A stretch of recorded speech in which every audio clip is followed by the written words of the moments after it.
Alright guys, I'm going to do this real quick because my battery's about dying. This is the buffer tube that we took out of the gun.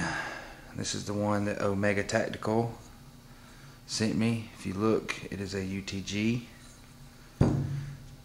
And this was the T7, whatever, I'll annotate it. This was what they used to sell. They don't sell this no more. And if you look, you can see that these buffer tubes look almost the exact same length, and really just by eyeballing it, the old buffer tube actually looks longer.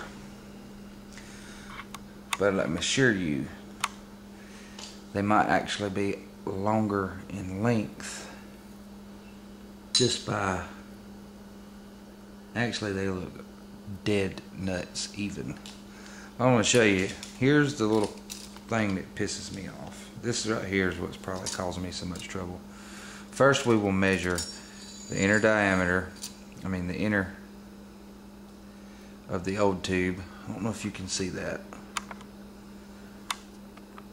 You can draw your own conclusions.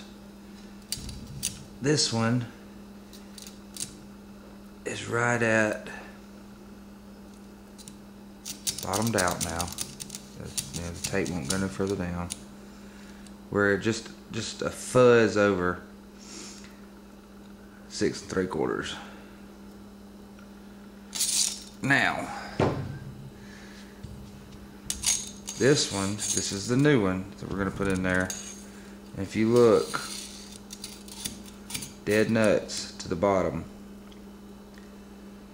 we're just a fuzz over 7. I don't know if that's 7 1/32, 7 1/16.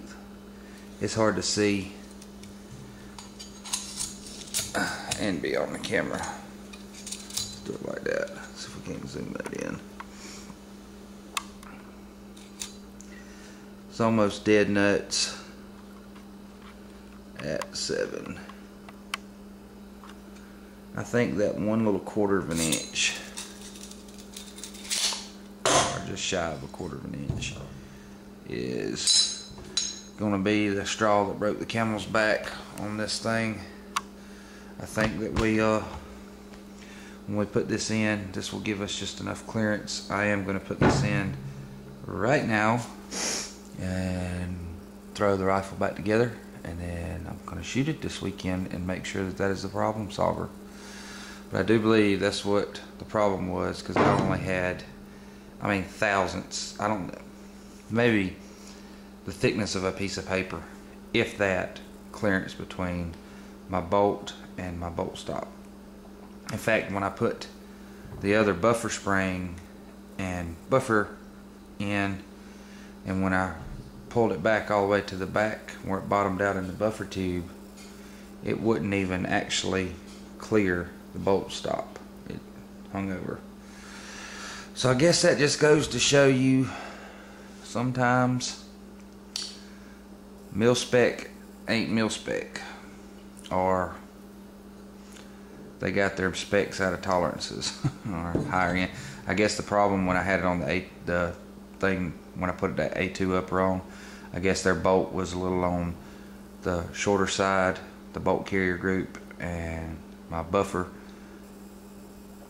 was on, my buffer tube was on the short side, so that worked out. So I'm assuming that the bolt that's in my gun now is on the long side and my buffer tube was on the short side, so maybe that's the problem. We're going to put this new one in. I did contact Omega Tactical. They said, oh yeah, no problem, we'll ship you out a new one. They got it to me in 3 days from the time I talked to the gentleman to my door. They replaced it, and we're going to put it in and make sure the gun functions. Alright guys, tell me what you think about that. Sometimes mil spec is not mil spec.